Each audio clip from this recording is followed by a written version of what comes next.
Please सच्चे पापा मत जाइए ना।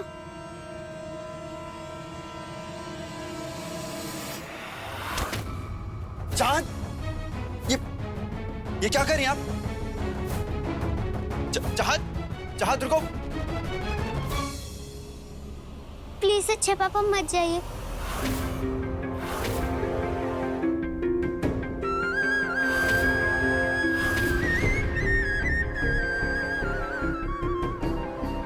पापा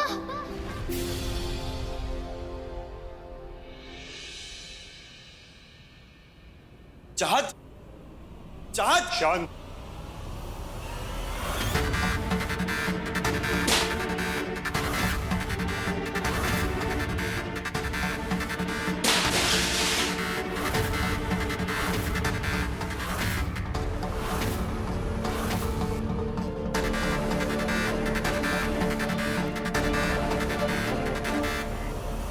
तुम्हारे लिए क्या मतलब? कीमत है, इसे उठाओ और अस्मिता जी और कृषि की जिंदगी से हमेशा के लिए दूर चले जाओ और दोबारा अस्मिता जी की जिंदगी में लौट कर बताना। हाँ हाँ, देख लो, बहुत है, तुम्हारी औकात से तो बहुत ज्यादा है। जिंदगी भर भी शराब पियोगे तो खत्म नहीं होगे। हाँ, अगर खत्म हो जाए तो हमसे भीख मांगने के लिए आ सकते हो, लेकिन तुम्हारी जिंदगी के जो मनहूसियत के बादल हैं वो अस्मिता जी पर नहीं मंडराने चाहिए, क्योंकि जब जब तुम अस्मिता जी की जिंदगी में आते हो आंसू ही लेकर आते हो, और नफरत है हमें उनके आंसुओं से और उस हर इंसान से जिसकी वजह से वो आंसू आते हैं।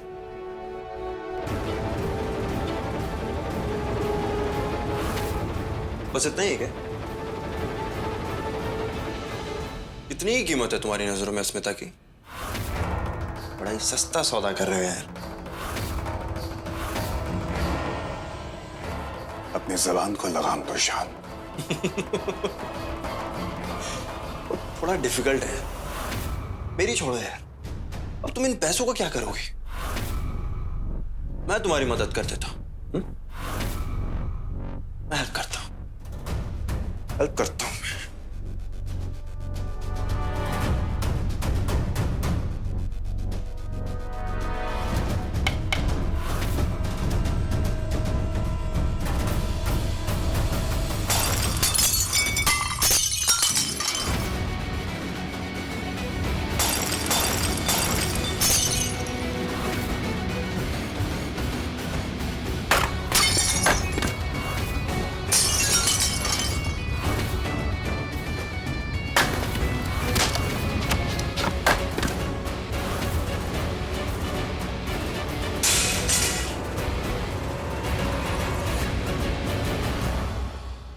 इन पैसों से ना अपने इस आलीशान महल की मरम्मत करवा लेना,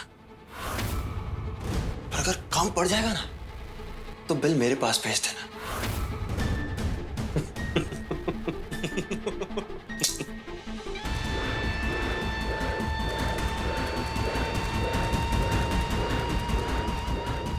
वैसे अपनी पत्नी की जितनी तुम कीमत लगा रहे हो ना, बिलीव मी, उतनी औकात नहीं है उसकी। पैसों के लिए दूसरों की जिंदगी बर्बाद करने वाली घटिया औरत है। और आज जैसे तुम मेरे को एक पैसे फेंक के दे रहे हो ना, कल यही पैसे तुम्हारे मुंह पे कोई और फेंक रहा होगा। शान, बस। सच कड़वा होता है पर सच होता है, और मुझे भी ना उसकी शक्ल देखने का कोई शौक नहीं है, और ना ही उसकी जाल में फंसने का। वो औरत जो अपने फायदे के लिए एक छोटी सी बच्ची का इस्तेमाल कर रही है, वो कितनी घटिया और गिरी हुई है ना, ये मुझे किसी को बताने की जरूरत नहीं है। शान मजुमदार!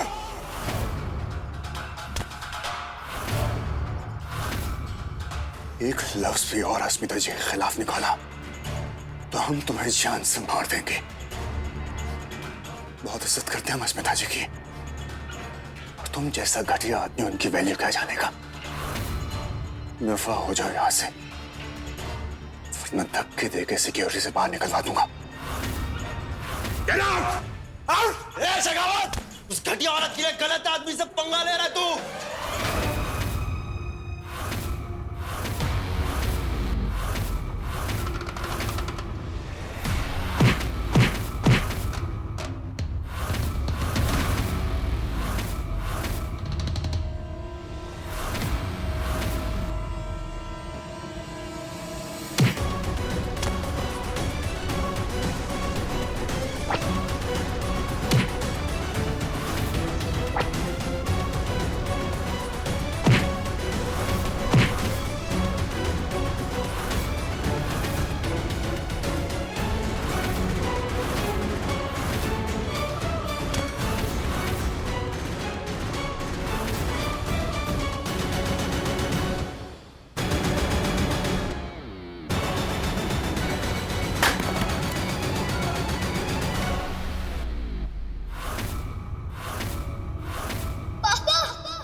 Stop it!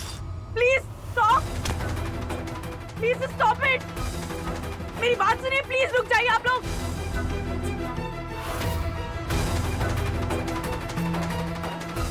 बंद कीजिए, बंद कीजिए, ये क्या तमाशा है? पागल हो गया क्या? शर्म नहीं आती इस तरह लड़ते हुए? ये बच्ची देख रही है आप लोग।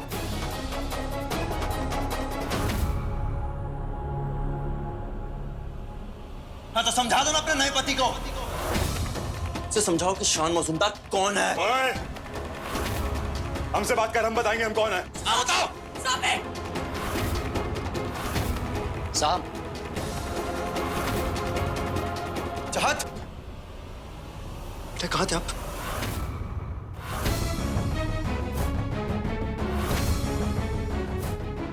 अपने इस नए पति को समझा दो हाँ कि मैं तुम्हारी शक्ल देखने नहीं आया था, अपनी बेटी के लिए आया था।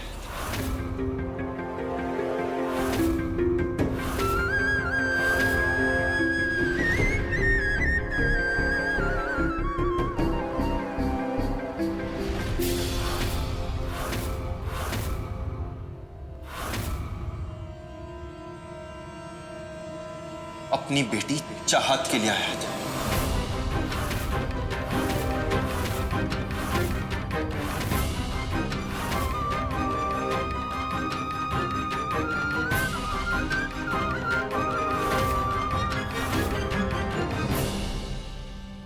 पापा पापा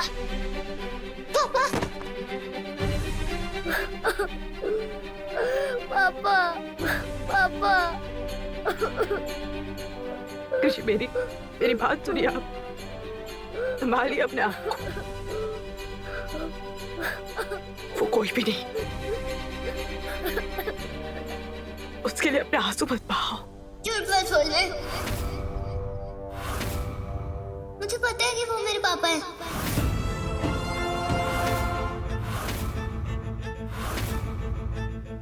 आपने कहा था ना कि मेरे बर्थडे पे जो मांगूंगी वो दोगे। मुझे मेरा गिफ्ट चाहिए। मुझे मेरे पापा चाहिए और कुछ भी नहीं। बस अच्छे वाले पापा चाहिए। प्लीज मम्मा।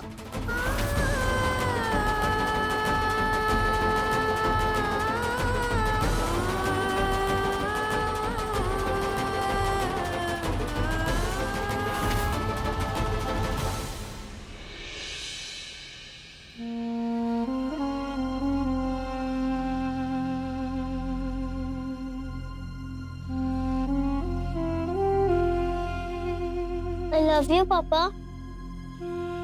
मुझे सिर्फ आप चाहिए और मुझे कोई गिफ्ट नहीं चाहिए।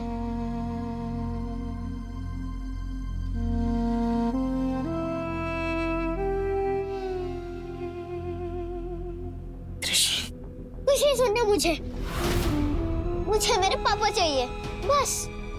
कृषि जिद नहीं करते। वो आपके पापा नहीं है तो आपके पास क्यों आएंगे? मैं यहाँ की मम्मा हूँ और मैं यहाँ की पापा भी। नहीं, सब बच्चों के मम्मी पापा दोनों होते हैं। मेरा क्यों नहीं? और आपने मुझसे प्रॉमिस किया था कि आप मुझे सब देंगे, सारी खुशियाँ देंगे। मेरी खुशी मेरे पापा है। आप अपना प्रॉमिस तोड़ नहीं सकती।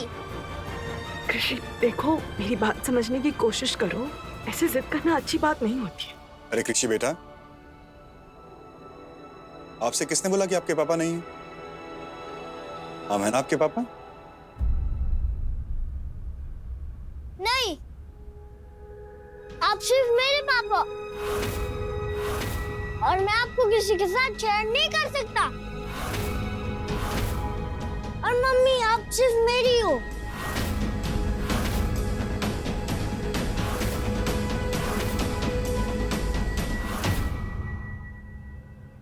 आप बहुत अच्छे अंकल, पर आप मेरे पापा नहीं हैं। आप निर्वाण के पापा हैं। जैसे ये गाड़ी है, मैं इससे खेल सकती हूँ, पर ये मेरी नहीं है। मुझे मेरे पापा, मेरे शान बाबा चाहिए। प्लीज मुझे मेरे शान बाबा चाहिए। प्लीज प्लीज मेरे शान बाबा ला दीजिए। प्लीज मम्मा। ये क्या पापा पापा लगा रखा है तुम ना? मैं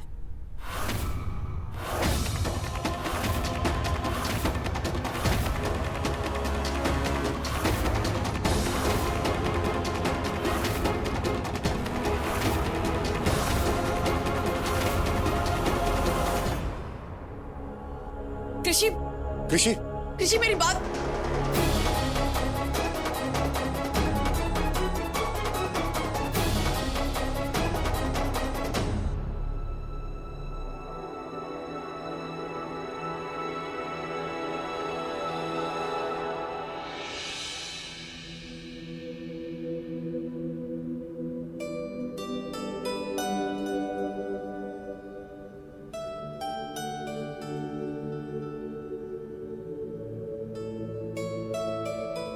फाइनली इतनी मुश्किल से आप शांत हुई।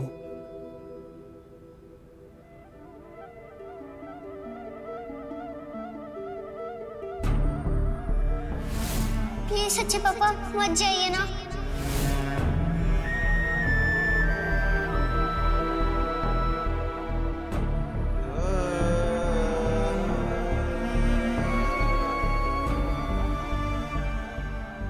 ये कहां से आ गया?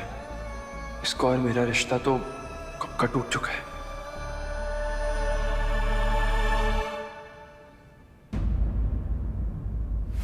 इसे उठाओ और अस्मिता जी और कृषि की जिंदगी से हमेशा के लिए दूर चले जाओ।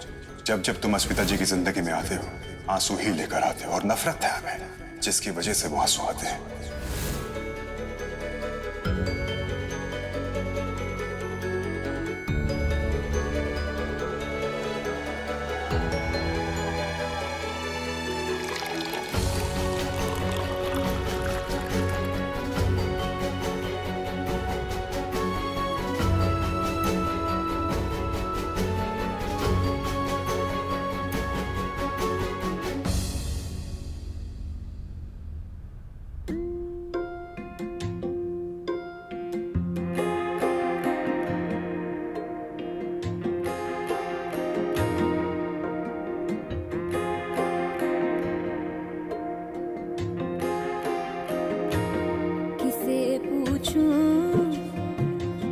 है ऐसा क्यों बेजुबां सा ये जहां है। खुशी के पल कहाँ ढूंढूं बेनिशां सा, वक्त भी यहाँ है। जाने कितने लबों पे गिले हैं, जिंदगी से कई फासले हैं। बस जुते हैं सपने की आंखों में, लकीरें जब छूटे इन हाथों से यूं बेवजह। जो भेजी थी दुआ वो जाके आसमां से यूं टकरा गई कि आ गई है लौट के सदा। जो भेजी थी दुआ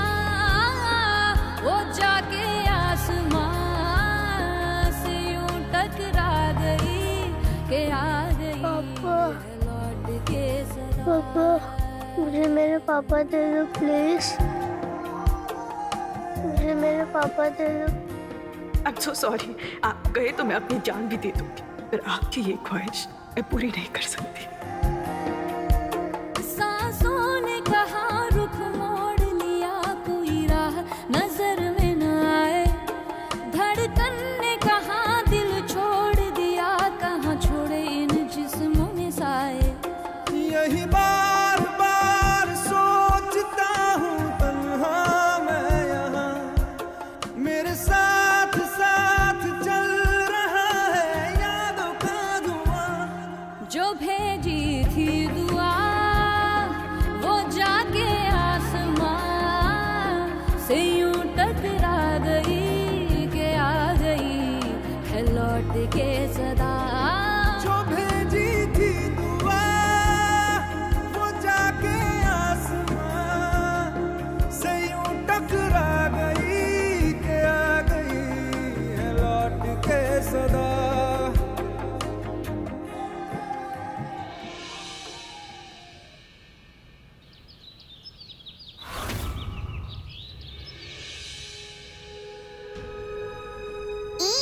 पराठा, मैं ये नाश्ता नहीं करूंगी। ये चिकन सैंडविच का है। चाहत ऐसे नहीं बोलते बच्चे। आज गणपति विसर्जन का दिन है ना, आज घर में नॉनवेज नहीं पक सकता, खा लीजिए। आई डोंट केयर, मैं ये नहीं खाऊंगी।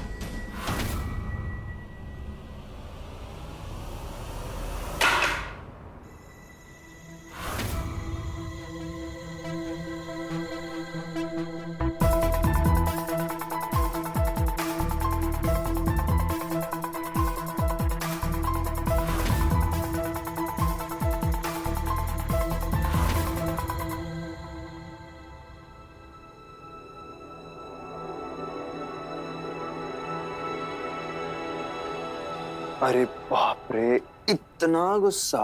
क्या हो गया मेरी प्रिंसेस को? मैं ब्रेकफास्ट नहीं करूंगी जब तक कोई मेरी बात नहीं मानेगा। पापा, I will not eat. Okay, आपको जो चाहिए हम वो ला देंगे, ठीक है? अगर आप अभी जल्दी से रेडी हो जाओ, हमें गणपति विसर्जन के लिए जाना है ना।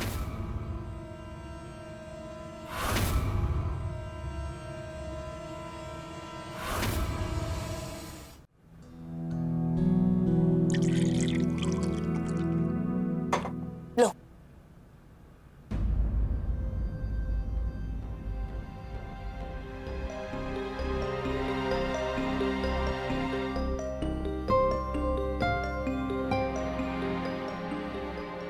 ठीक है, अगर मम्मा की प्रिंसेस नहीं खाएगी तो मम्मा भी नहीं खाएगी। गलत बात मम्मा, खाने को मना नहीं करते। खाना तो भगवान जी को प्रसाद होता है। आपको पता है, लोगों को तो पूरे दिन में एक बार भी नहीं खाना मिलता, इसलिए खाने का अपमान नहीं करना चाहिए। चलिए अब खाइए, खाइए। अरे वाह बेटा, इतनी छोटी सी उम्र में कितनी समझदारी की बातें करती हैं आप तो बिल्कुल बाल गोपाल का रूप है। मेरे और बाल गोपाल की तो पक्की दोस्ती है। आपको पता है, हमारा बर्थडे भी तो एक ही दिन आता है। अरे वाह।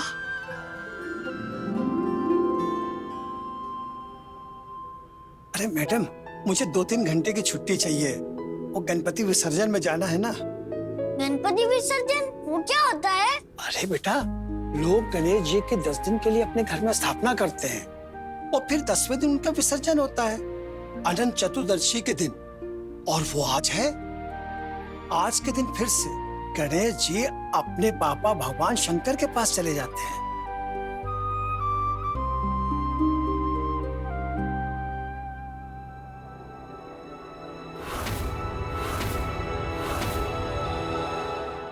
शंकर भगवान अपने बेटे को हमारे पास क्यों भेजते हैं? अरे, हमारी दुख तकलीफों को दूर करने के लिए। और फिर हम उनका विसर्जन करते हैं पानी में, ताकि वो अपने पापा भोलेनाथ जी से जाके मिल सकें पानी के रास्ते। बच्चे अपने पिता के बगैर थोड़ी रह सकते हैं।